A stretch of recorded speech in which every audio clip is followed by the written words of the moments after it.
program here tonight on behalf of Cincinnati Area Heritage Society and Portland County Historical Society. I'd like to welcome you to this beautiful and historic building, which was built in 1832. I'd also like to introduce one of the co-chairs of the Cincinnati Area Heritage Society, Beth McCrae. Beth has been an invaluable help for this entire planning process. Thank you, but I'd like to mention that I'm not alone. There are 9 board members, and they all work together beautifully. So it's our entire board that makes these things happen. Tabitha, if you don't know her, is Assistant Director of the Portland County Historical Society, and she has been more valuable than I felt. She's great. She's great.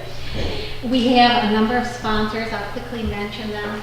Things have come from the Sharp Funeral Home, Kevin Sharp's funeral home. The Kellogg Free Library has been a big part of everything that we have done. We have some anonymous donors who have been in the wings doing things to help us, but not wanting their names out there. We also want to thank the Cincinnati Emergency Squad for letting us have a little get-together dish to pass with Michael this evening before we came over. And special thanks to Austin McCrae for the sound mic system. Lynn Cook, who you just applauded, who is wonderful with the music, and we'll be hearing him again toward the end. And Katie Kaiser, who is the press. We all know how important the press is. Sharon Stevens, who doesn't like to be made too much of, but she does the videoing. She's up yonder and invaluable. She's wonderful.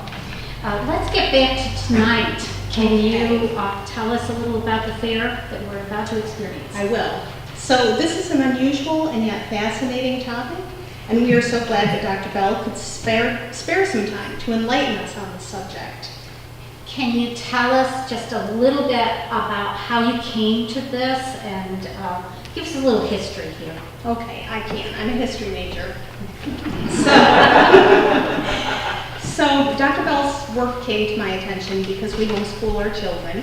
And one year we were doing unit studies, which included geography. So we're looking at all the continents, all the countries, the cultures, and folklore. So we were looking at mythological creatures, and my kids, being my kids, wanted to learn about blood. So how was I going to fit blood into this unit studies?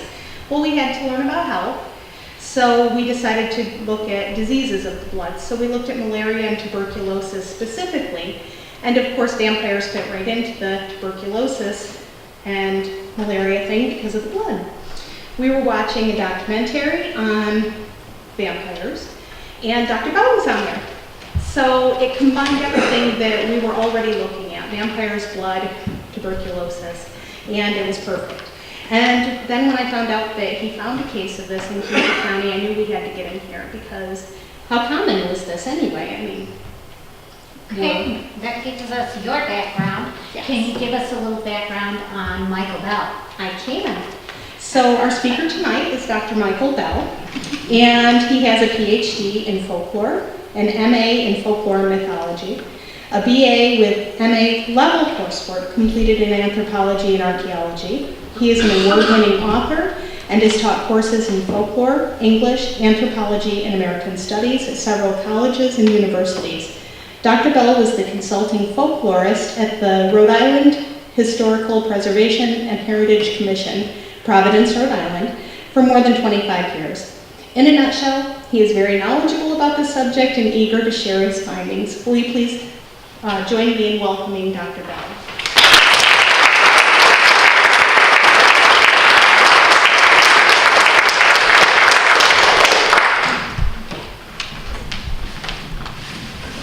Need to get my garlic. Thank you, Deborah and Lynn.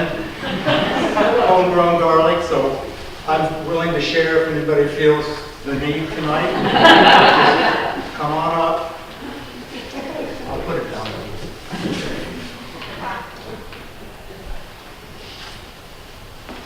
Now all I have to do is find my glasses.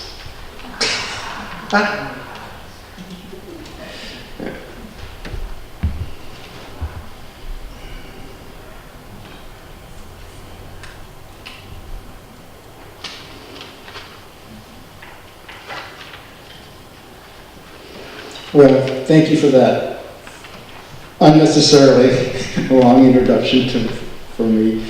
But first of all, let me thank Lynn for that music. That was wonderful. And also the Cincinnati Area Heritage Society and the Cortland County Historical Society for inviting me and hosting my talk. I love doing this. Special thanks to Tabitha for making the arrangements, paying attention to every detail, and making me feel so welcome here. And a big thanks to Beth for guiding me around and finding me a special place to stay with John and Carol Welsh. I feel very much at home there, so it's wonderful. Everything's been wonderful here. And I've been here barely 24 hours, and I feel at home here, so. And thanks to you, all of you intrepid folks who came out here despite this admittedly creepy topic tonight. I know that some of you must have been uncomfortable when you read the article in the newspaper, in the Standard. I'm not sure, I didn't get a copy yet, but I'm sure it says creepy things. And so let me just say that I hope within the next hour you will not feel so creepy about these things, and that you will come to see these events really as part of human nature, and in fact, a humane part of human nature. Right now, that probably sounds a little strange. So if I tell you that many, probably hundreds of corpses were exhumed and mutilated, sometimes partially consumed in various ways in New England, beginning in the latter part of the 18th century and continuing throughout the 19th century, you're certainly right to wonder how such astonishing things might have happened. But let me remind you, we're living in a different culture. I know many of you are living in the same houses that your ancestors lived in. You live in the same place. You got the bloodlines, you got the genealogy, but believe me, after 7, 8 generations back, you're living in a different culture. I mean, nowadays, people are tethered to cell phones and computers. Believe it or not, there was a time when it was horses who were tethered to wagons, pulled down muddy, rutty roads. So imagine living in a world that didn't have automobiles, traffic signals, interstates, no planes flying overhead, no texting, no internet, no instantaneous communication of any kind, speaking of noises from modern society. It was a time when communication was basically face-to-face. People were shrouded, if you'll pardon the pun, in their local communities. So if they weren't interacting face-to-face, they weren't learning too much about the outside world, with a few exceptions.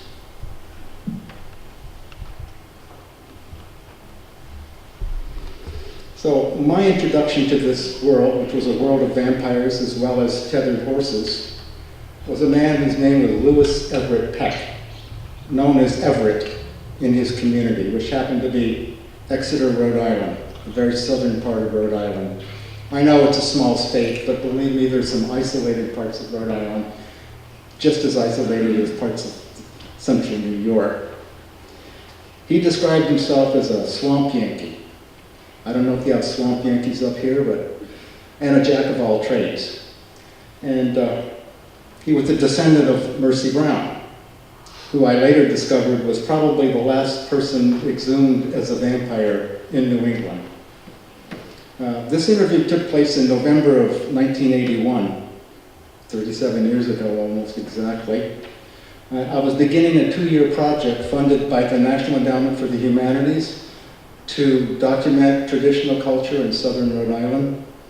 And one of my interns was a neighbor of Everett Peck. So she said, he knows everything. You need to go talk to him. He's the local historian. We all have them.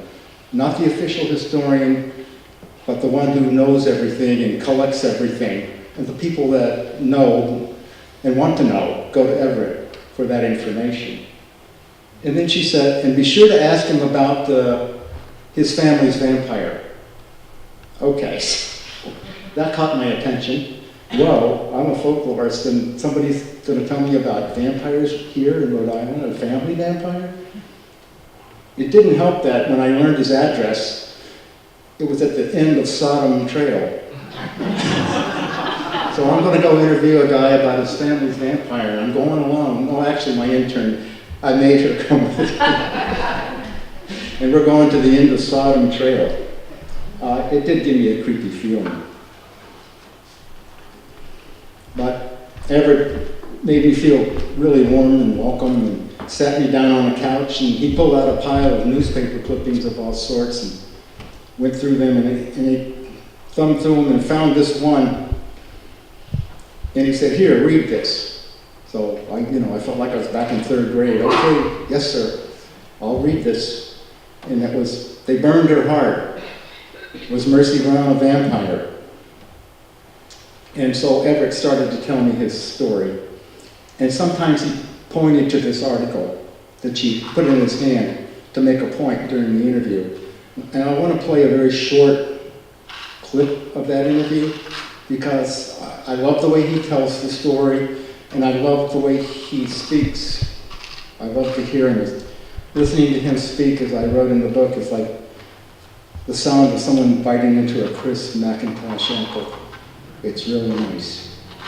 We don't have an external speaker, so I'm going to put the microphone down to the computer, and if that's not enough, then perhaps you can read the transcript. As a folklorist, I was very careful to transcribe it exactly as I heard it, including most of the pauses.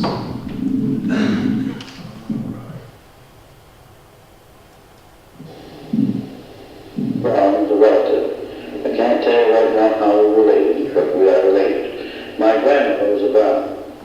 And it was told to me, as a kid, from my mother, Decoration Day was one of the big days, and Children's Day was one of our big days around here. We didn't go very far around here, And when we went to the cemetery, there was Mercy Brown right beside this, just one lot or two over from where my parents are buried, they are now. And they say, well, we're running over there because don't touch the stone, because this awful thing that took place years ago. Now, what they do here, they change the values. I believe in vampires. Pointing to the newspaper. Now, that ain't what I'm saying. I'm just revealing what they believed and how they had to handle their own problems, see? So anyway, over there was this stone, and there had been several in the family. They had come down with some disease, young and old, all of a sudden. And anything that they did didn't seem to stop it. Even those that didn't even live here, as far as they were higher, in the same family, brother was coming down with the same sickness. So there was 12 men, as it's told to me, but the family was left. They got together and figured it was all their turn. This is it. And they got together and they took a vote what to do. And they dug up one grave, not several. They dug up Mercy. For some reason they picked her because it was something bad that led it to that. Then they dug her up and she had turned over in the grave. Well, right away, there was a lot of problems here. So they took her out and they cut her heart out. There was blood in the heart. Well, they decided they had to kill her.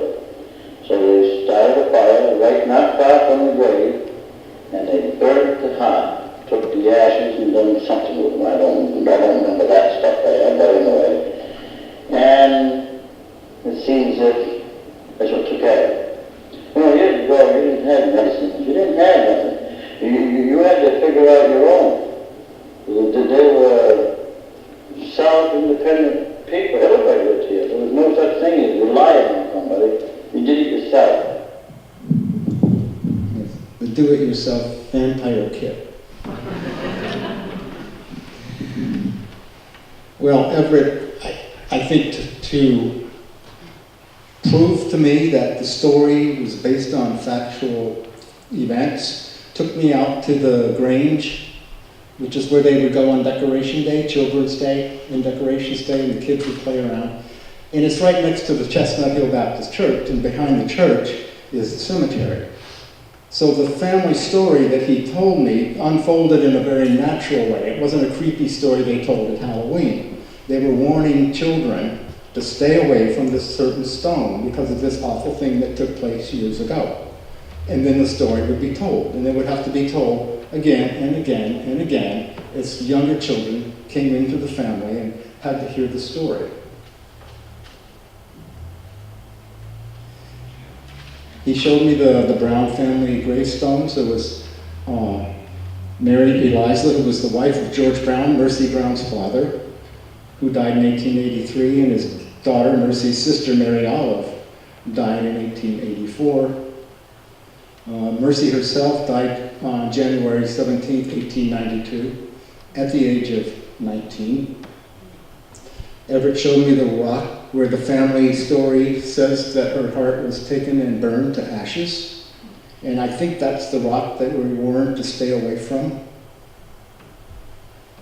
So I had lots of questions after that interview. Number one, being a folklorist and not a historian, I still wanted to know, was this based on factual occurrences? Or was it simply an oral history that had become a legend? It was pretty easy to track down evidence because I had dates from the tombstones, which is really a nice thing. And it didn't take me long to find out this is how the Brown family was introduced to the world on March 19, 1892. 2 days after the exhumation, I learned. Exhumed the bodies, testing a horrible superstition in the town of Exeter. Bodies of dead relatives taken from their graves. They had all died of consumption, and the belief was that live flesh and blood would be found that fed upon the bodies of the living. And 2 days later, the same newspaper ran a much longer article, and it was based mainly around the account of somebody who was called a special correspondent. Now, I don't know for sure, but I think the special correspondent, who was unnamed, was probably an eyewitness, and if he wasn't, at least he got the story from someone who was there, because it has a lot of that factual patina about it. Now, Everett's story that you heard a few minutes ago matched up pretty well with the newspaper story, but there were a few exceptional differences. Now, one, Everett said a brother as far as away as Ohio was coming down with the same sickness. Actually, Mercy's recently married brother, Edwin, had gone to Colorado Springs after he was diagnosed with consumption to try to recover, because that's what people were doing at that time in the late 1800s. A change of climate might be better for you. It's too damp here, whatever. It didn't work, and he came back to die with his family. In the meantime, in January, Mercy had died of what they call a galloping consumption, which was she was probably consumptive for some time, didn't show the symptoms like most people did, so it seemed to come on all at once, and then she died. The newspaper accounts also said the bodies of George Brown's wife and both daughters, Mary Olive and Mercy Lena, were unearthed. Everett said, if you remember, they dug up one grave. He made a point of saying, not several. They dug up Mercy. For some reason, they picked her, and I put this in bold type, because there was something there that led it to that. What could that be? Do we have a legend in the making here? We have some supernatural elements coming into what's already a supernatural tale? Is the family story becoming more of a legend? The newspaper also mentioned that Mercy was removed from the above-ground crypt because she died in January. So she wasn't really buried. This was in March. She was probably waiting for the spring thaw to be properly buried where her stone was, waiting for her. And then there's no mention of Mercy turning over in the grave. Now, do you think if she had actually turned over in the grave or the crypt, they might have noticed it in the newspaper? Somebody might have said, hey, wait a minute. Well, it didn't get mentioned. Again, I'm wondering about the legend process coming into the story. And finally, Everett said Mercy's heart was cut out, and to quote him, they burnt the heart, took the ashes, and done something with them. I don't remember that stuff. There, according to the newspaper, both the heart and liver were removed and burned, and the article said, to make the cure certain, the ashes of the heart and liver should be eaten by the person afflicted. Which would have been Edwin, of course. The local medical examiner happened to be there, Dr. Harold Metcalf, and he didn't know whether or not Edwin had actually ingested the ashes. But in any event, Edwin died on May 2nd of that year, so it didn't work for him. Even though Everett said Edwin was the last to die, that took care of the problem. He was too far gone to save.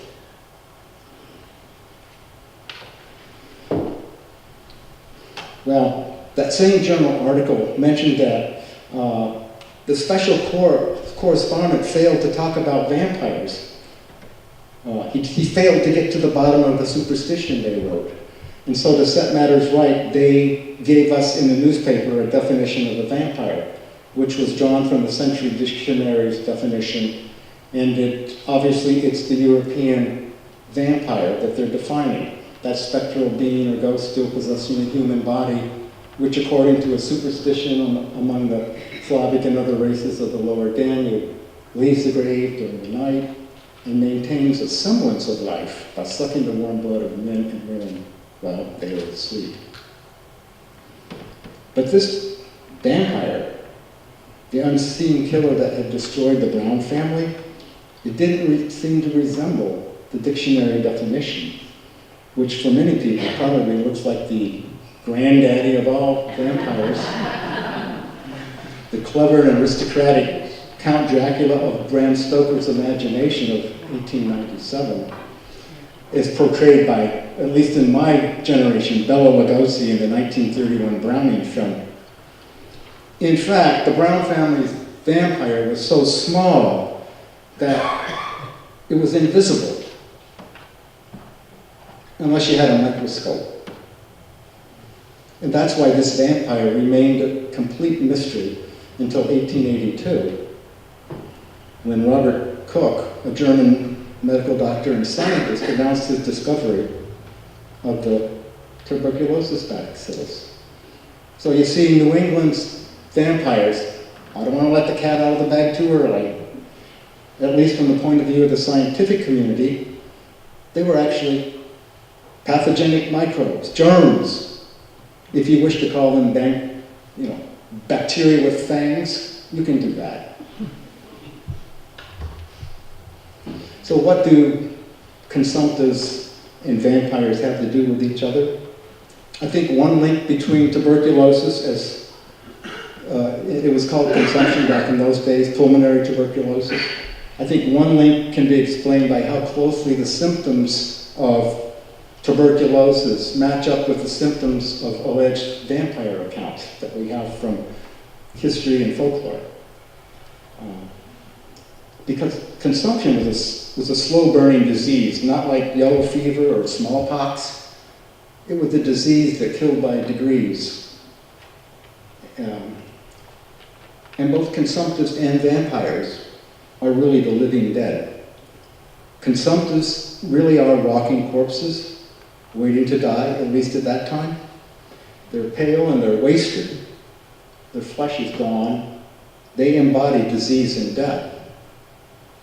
Victims of consumption suffer most at night, when they're lying on their backs, perhaps. And they wake up coughing in pain. Sometimes they describe a heavy feeling on the chest, like someone or something is applying pressure to the chest. And as the disease progresses, ulcers and cavities develop in the lungs, and the victims begin to cough up blood first by the teaspoonfuls, later by the cupful. So it stains the corners of their mouths.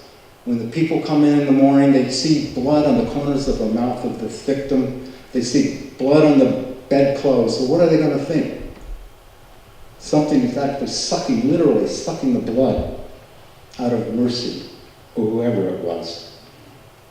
And then as that person fades into death, other people in the family begin to complain of the same symptoms. And it's terrible. Victims of consumption are vampires incarnate.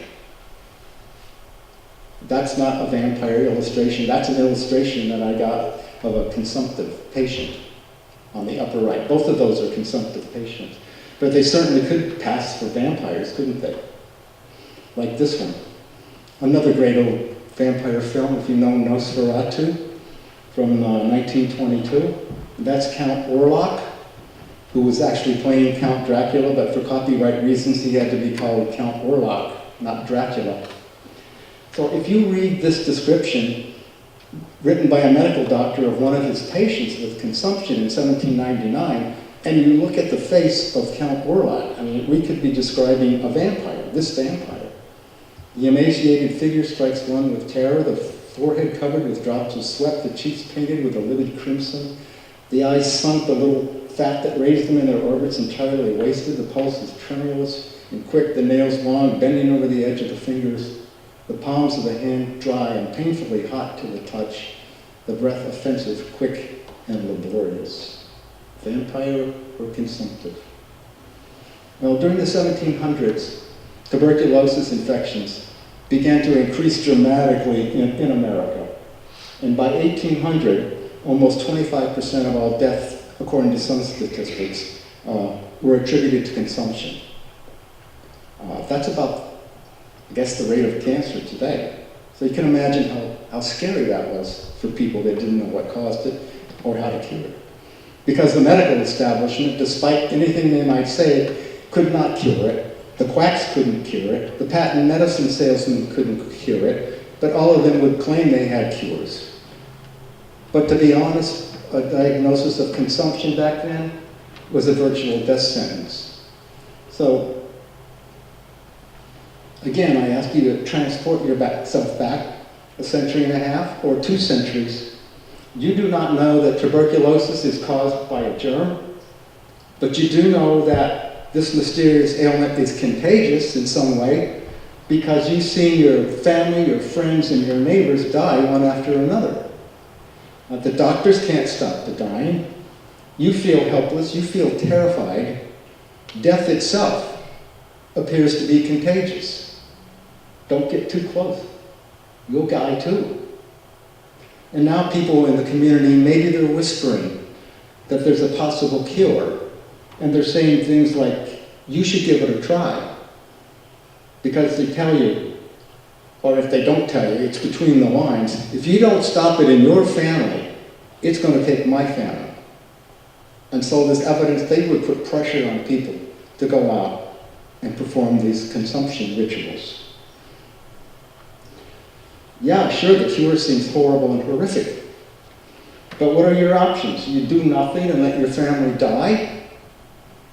Or you try the old remedy and hope that it works? And what do you have to lose in the end, as horrible as it is?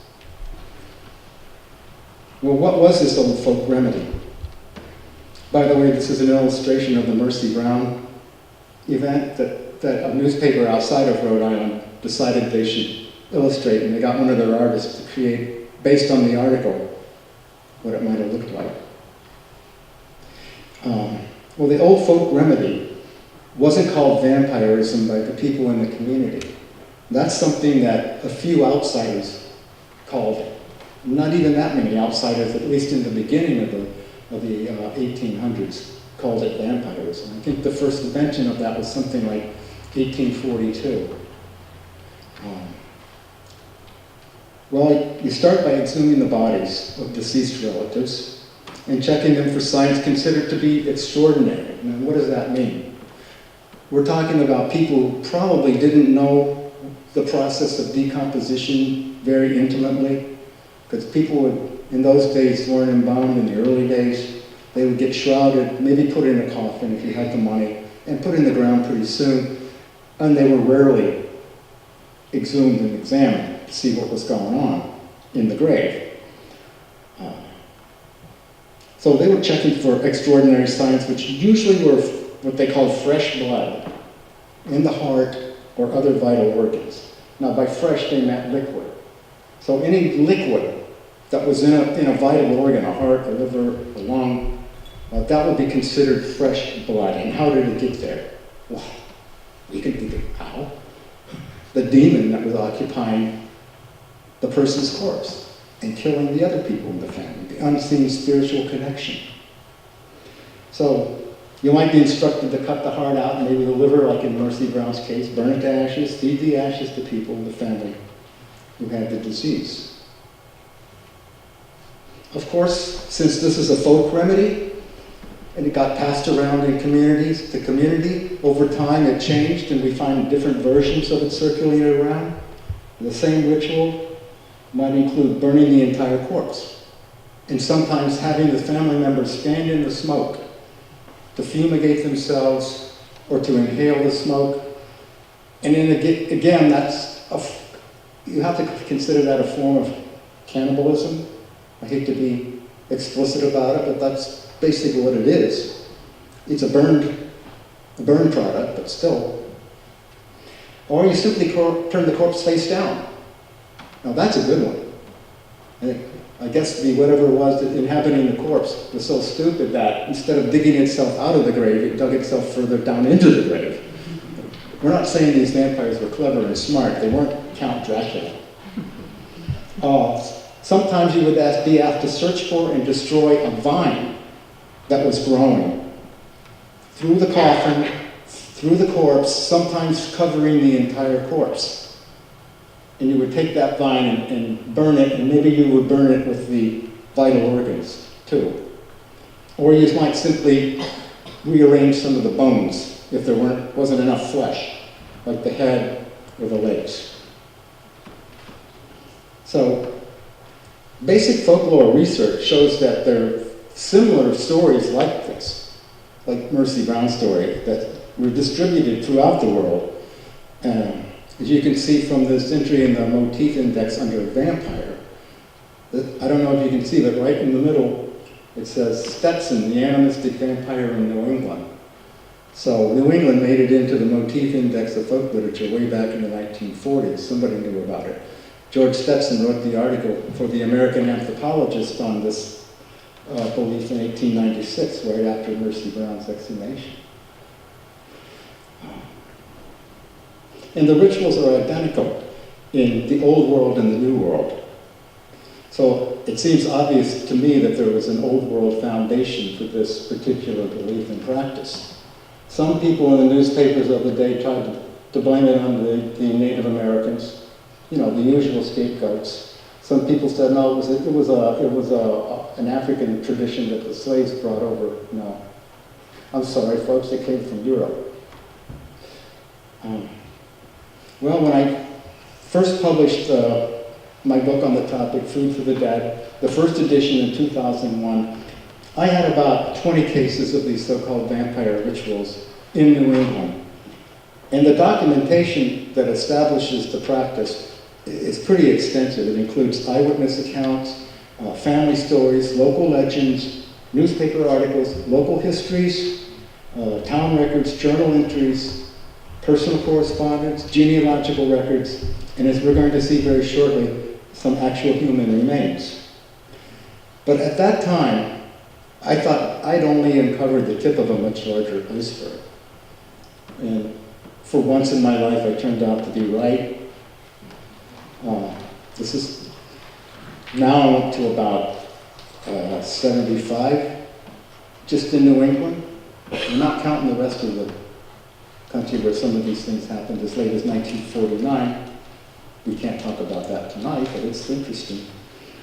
So if you look at the map, it looks like, that's Rhode Island down there, down at the bottom where all the bats are coming from. And it's true, probably. The Rhode Island is the Transylvania of America, as Raymond McNally dubbed it. The late Raymond McNally wrote a very interesting book connecting Bram Stoker's Dracula to Vlad the Impaler. It's controversial, but it's an interesting connection. So now, we're up to 13 in guess where? New York State. You're second. You're number 2. Rhode Island's number 1. But would you ever believe that New York State would be number 2 in vampire incidents? Even ahead of Maine. I mean, come on, Maine. Okay. And it's thanks to the electronically available databases that I've been able to really find more of these. I won't go into all the details, but Boolean searches through different databases, local histories, newspapers.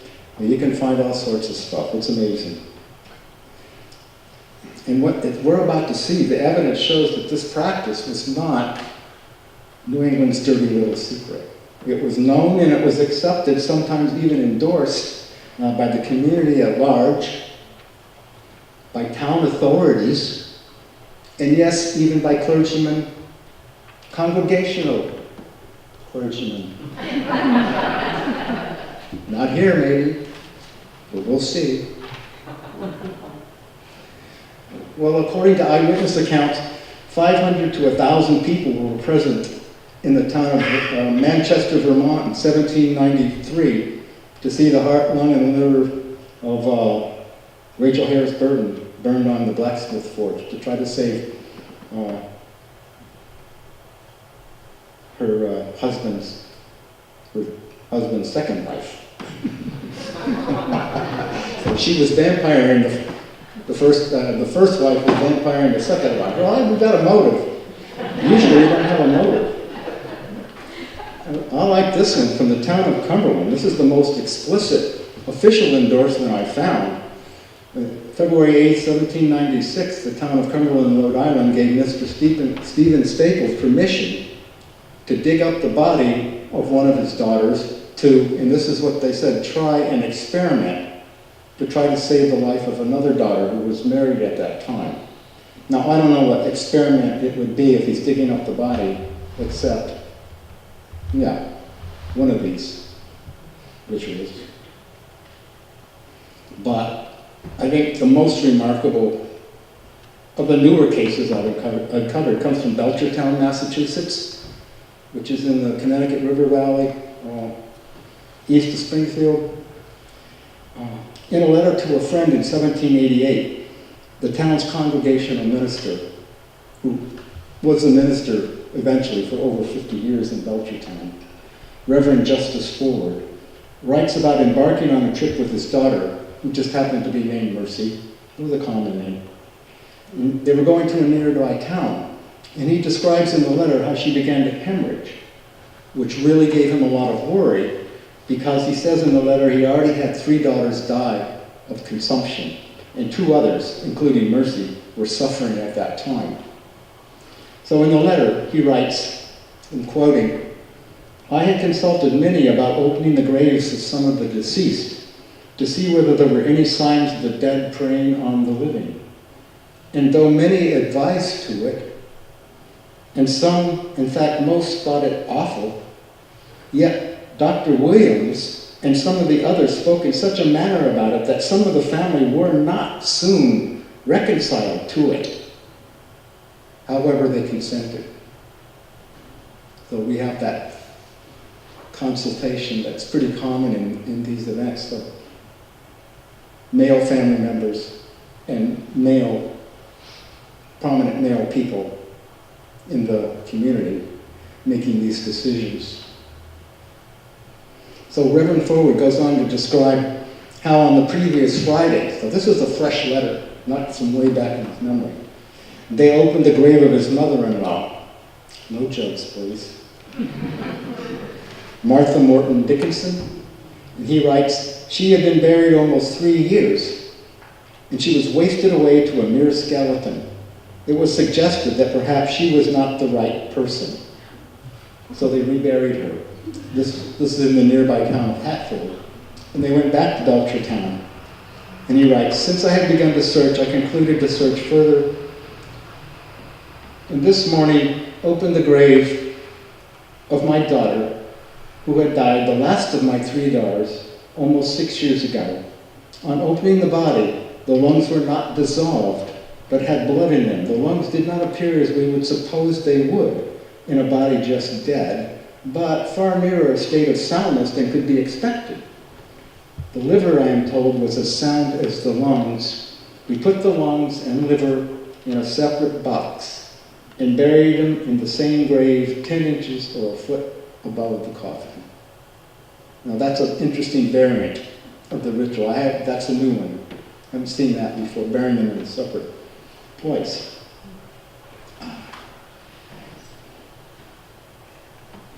So, we have a clergyman who has his family members exhumed. A town council endorses one of these therapeutic exhumations, if you want to call them that. Hundreds turn out to witness, maybe thousands, a heartburning, and medical doctors are attending these rituals and consulting about them. And we have this amazing paid newspaper notice inviting all interested to attend the family's exhumation. Now this was in the town of Lenox, Pennsylvania. But wait for it. The Torjay family had immigrated from Rhode Island. Rhode Island's not here to defend itself. So as I said, this is not New England's dirty little secret, as I even thought at one time. It was not little and it wasn't secret. I mean, look at this, at the very end of this notice, that it appeared twice in the newspaper before the event. The exhuming will take place on Saturday, April 29th at 10 o'clock a.m. at the burying ground on David Whitney's land in Lenox Township. This notice is given that all interested may be present. I mean, it's almost like a hanging, a party.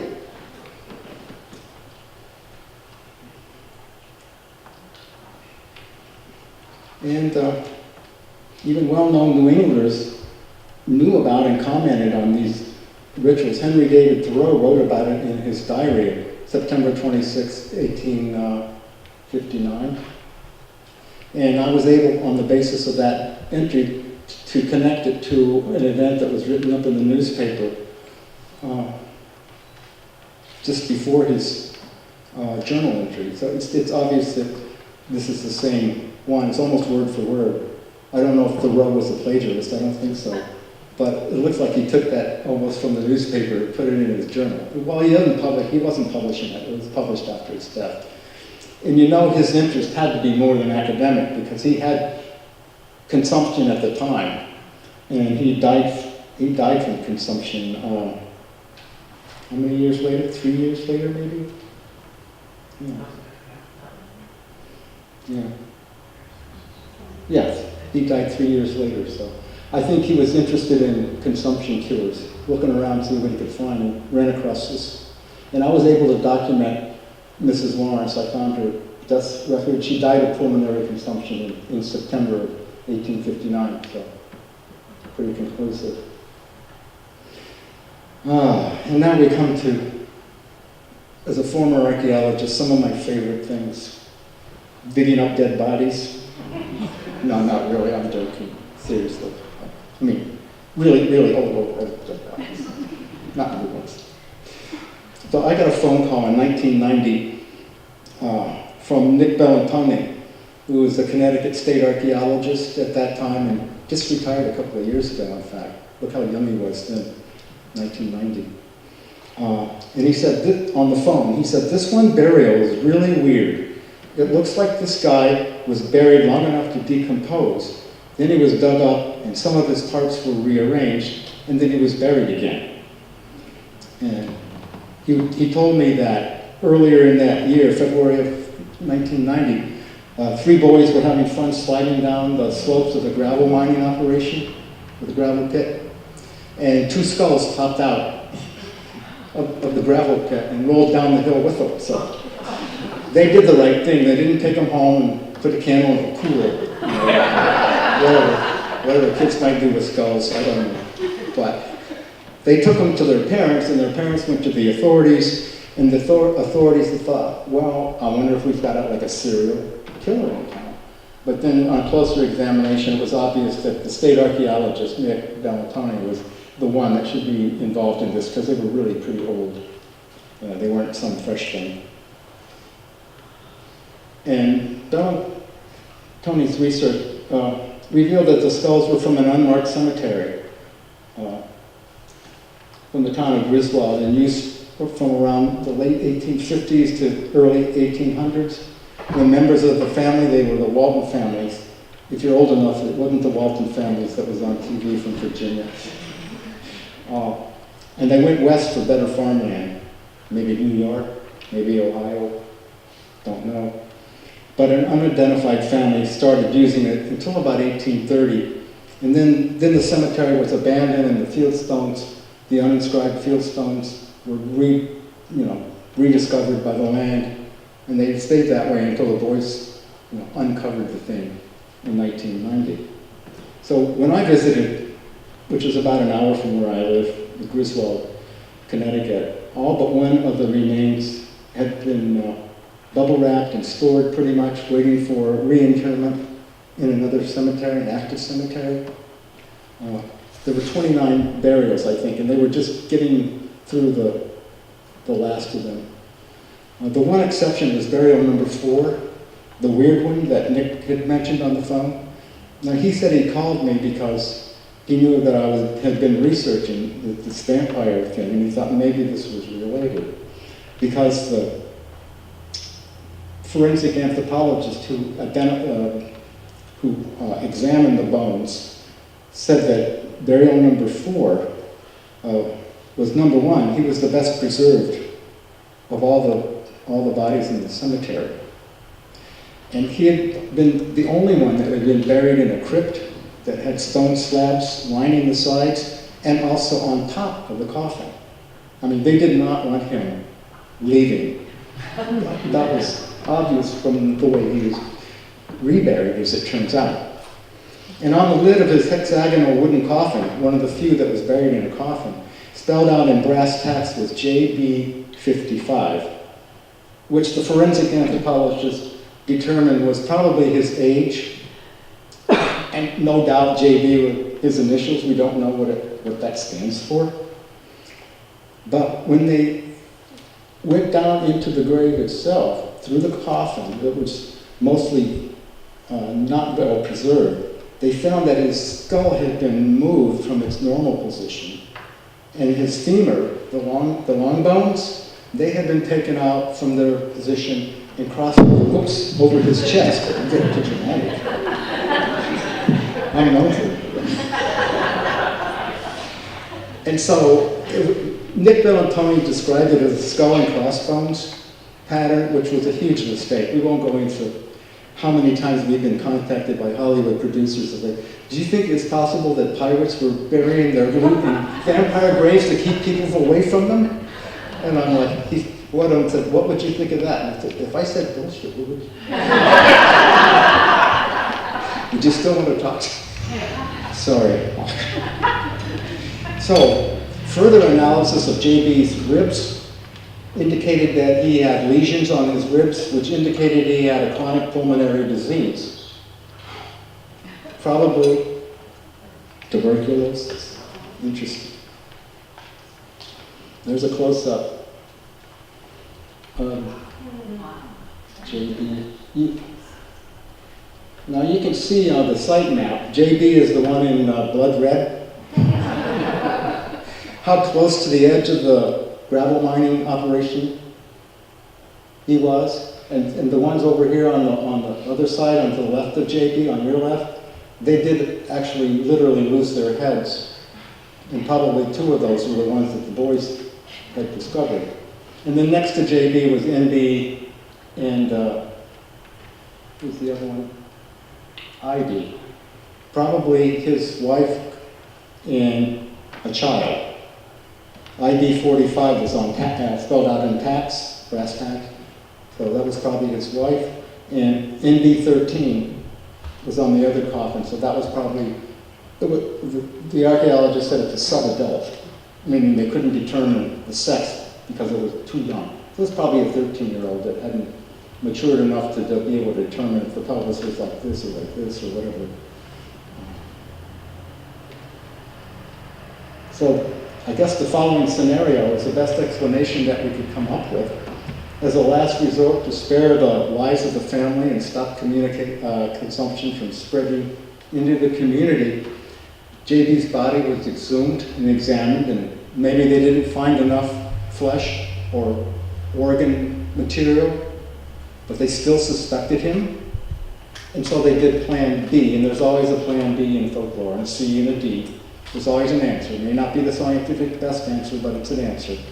And so they rearranged his head and his legs to keep him from leaving the grave, which was common in all over Europe, including Great Britain at one time. So it's got a folk background to it.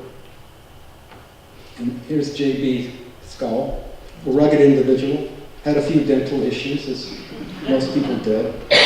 He walked with a limp because he had a broken leg. It didn't heal right. He had arthritis, so he was probably hunched over. An imposing figure, I guess. And you might be staring into the eyes of an actual vampire, because this is a reconstruction of JB's face by forensic artist Sharon Long, who used his skull to make this reconstruction.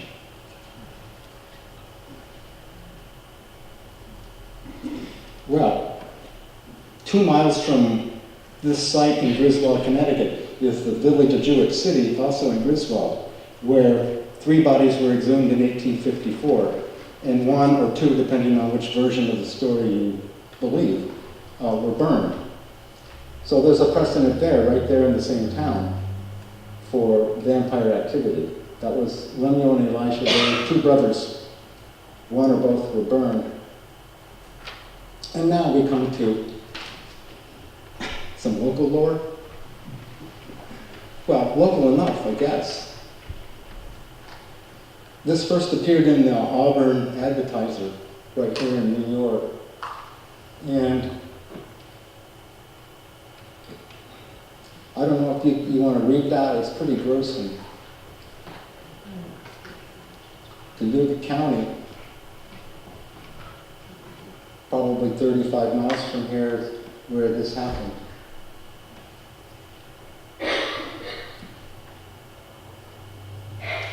Now the gruesome part, of course, I highlighted for the future. So if you want to skip it, you can't. But it's the same old story that we see over and over. People dying of consumption and people in the family saying, you got to do something about it. What's interesting is that they said that the organs were in a pretty sound state, except it smelled bad, so I don't know. But they took them home, cut them up and burned them in the stove, and then fed the ashes to people. Now,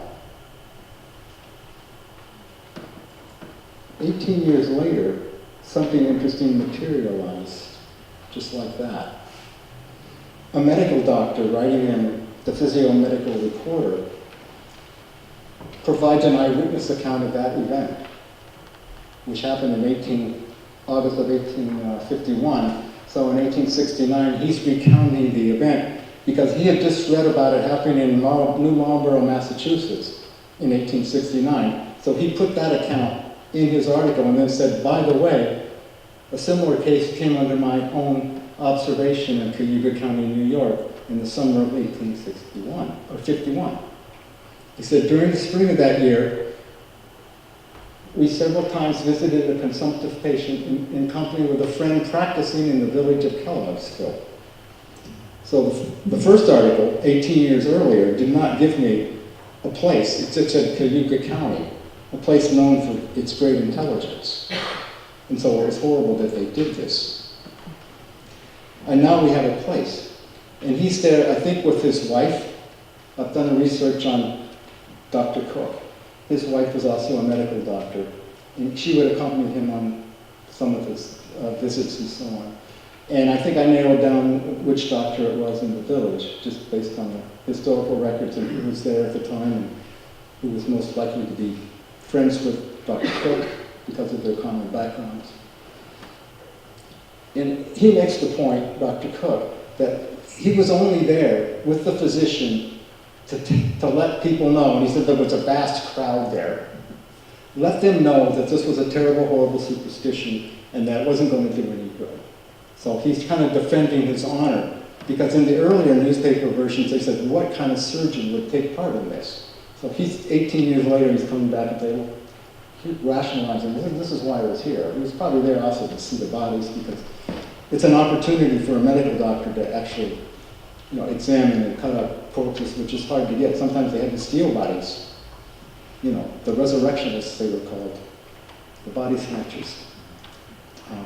But he agrees with the early article in saying that the organs were in an unusual state of preservation. I thought that was pretty interesting, that they both agreed.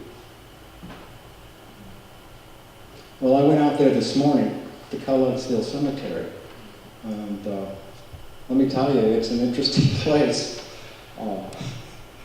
It's actually in Sempronius. Well, it's just, Kellogg'sville is part of Sempronius, which is in the town of Niles, if all this makes sense, in the county of Cayuga, in the state of New York. It's like the Russian dolls, a place within a place within a place within a place. And I don't have the names of the family, so I can't really tell you who it was, or any of that stuff, but I'm still doing the research. There are a lot of stones that are not taken care of there. The old ones especially a lot of them are illegible and they're falling down. This is the old part of the cemetery that's not even mowed anymore. So I had to go back in there braving the poison ivy and the ticks, and I looked at myself really carefully when I got back. I made the mistake of wearing shorts. I know, I deserve to have my blood sucked, right? By a tick. Or a vampire. So a good question is, I know you're all asking this question with bated breath for an answer. How did this folk tradition, which is strong in parts of Europe, but not in Great Britain really, get to New England, whose early background certainly is English or British? And I think I found the clue. Because the rituals are really the same in Europe as they are in New England. And the clue takes us back to Connecticut. And this is the earliest case I found so far in 1784. And a town official wrote a letter to the local newspaper complaining about a foreign quack doctor was circulating the region, and came to Wellington and actually convinced one of the town members, who was also a town selectman, to exhume the bodies of his children and look for a vine, and he was going to take the vine with the vital organs and burn them and so on. They didn't find enough of the vital organs left to do anything, so they reburied the bodies. But I think that gives me a hypothesis that's workable, and that is, it probably came to New England several times from different places in Europe by different people who were traveling quacks, if you want to call them, healers, whatever they called themselves, gypsies, fortune tellers, botanic doctors, Indian, they were given all sorts of names, depending on exactly what they did. And they would make the rounds from town to town, or city to city, advertising in a newspaper. Mrs. S.M. Clark was going to be in Newport, Rhode Island. I guess she practices in Providence, but she couldn't stay in Newport long because pretty soon people were going to find out that what she had to offer didn't work. So they wouldn't be too happy, so she would go to the next town and stay one step ahead. And of course, if you had a foreign-sounding background or name, that made you even more attractive in terms of having special knowledge, because us rustic Americans didn't know much. But Europeans, man, they knew everything, right? So Madam, what was her name? Madam Connoisseur? I guess that translates as Miss Know-It-All. could do anything. So I think what we have in the New England tradition really is a full-blown European tradition that exists in a rich cultural context. You know, how does someone become a vampire? How do you prevent them from becoming a vampire? What do you do when they become a vampire? How do you keep the vampire away from you? All that. This stuff didn't exist here. So I think what we have is the bare bones, if you'll pardon the JB visual pun here, of the European tradition in America. It's reduced to a folk medical practice. You got this whole vampire tradition in Europe. It comes over here. It's being sold by medical practitioners. They're selling quick fix cures. They're not selling the entire cultural context with it. That would just get in the way. They're just, and the pragmatic Yankees here don't want that anyway. What they want is like, what do I have to do to end this problem? Okay? Tell me what I have to do. Don't bother me with all this stuff about, you know, theories and, ooh, how do you become the you? We didn't even know what's called vampire. That doesn't matter to us. So that's what they wanted to know, and that's what they got, and that's what we have, I think, in New England. And that's why it is what it is.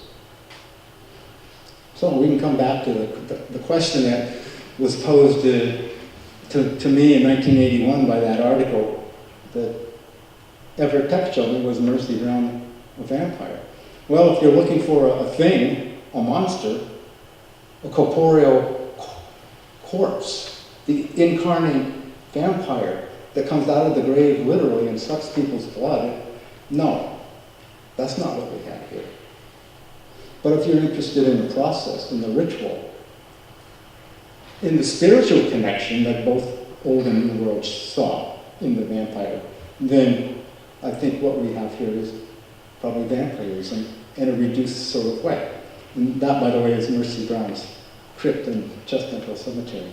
For some reason, one day I went there, the door was open. I had a photographer with me, a friend who does photography with me, and he said, Doc, I don't know, he calls me Doc. Doc, I'm going in there. I'll cover you. So he went in and he got his photographs, and guess what? He was bitten by a brown recluse spider. Does that tell you? He had this thing on his forehead that would not go away for months. It was awful. And all the doctors were saying, there are no brown recluse spiders around here. It's just like, Doc, not me, the other Doc. Look. So, in the end, consumption was a vampire, and the vampire was consumption. They're interchangeable in Rhode Island. And in fact, there's a gravestone in North Smithfield, Rhode Island. They're interchangeable all over the region, but especially here in Rhode Island. You can see this gravestone's been broken on the top. I think that's because kids tried to steal it. Because look at the inscription on the bottom. Although consumption's vampire grasp had seized thy mortal frame, blah, blah, blah, blah, blah, blah, mind. Don't know the rest. But Simon Whipple Aldrich died at the age of 27, 1841. Marietta died in 1830 also at the age of 27. That's his older sister. His younger sister Abigail died in 1844 after him, also at the age of 27. As did Jimi Hendrix. Well, we could go down the list, you know. Morrison, Janis Joplin, wow, another. But I did find that it was indeed a metaphor, consumption's vampire grasp, and this was taken from a poem written on the occasion of the death of a young but well-known abolitionist from New Hampshire. And here's the whole couplet. It's a long poem. Thus, though consumption's vampire grasp had seized thy mortal frame, thy ardent and inspiring mind, untouched, remained the same. So, I think this really summarizes the tragedies of these rituals, that taking people before their time was only one measure of the tragedy. The other half of that was that their minds were still intact and understanding what was happening to them. And they knew the trajectory of the disease, so they were aware of what their end was going to be. So I'd like to conclude by reminding ourselves not to break our arms, patting ourselves on the back about how smart we are and how far we've come. Sure, we have more knowledge, but we're no more intelligent than our ancestors were 200 years ago. And I think it's important to know that people who tried desperate things because they were desperate were not necessarily fools, and they didn't necessarily believe in what they were doing in terms of any kind of principle of what was going on. They just had to do something. So if the medical establishment and the quacks and everybody else failed you, they held out hope, but they usually gave you doom. Then you would turn somewhere else. And as I said, folklore always had an answer. So, let me leave you with a joke. Because New Englanders have always been able to step back from their tragedies and laugh at themselves. And that's what keeps you going. Sometimes humor is the best king to lean on when you need it. So here's a joke that was making the rounds during the consumption epidemic. A peddler with his cart cut up to another peddler on the road. He shouted, "Hello, friend, what do you carry?" "Drugs and medicine," was the reply. "Good," replied the other. "You go ahead. I carry gravestones."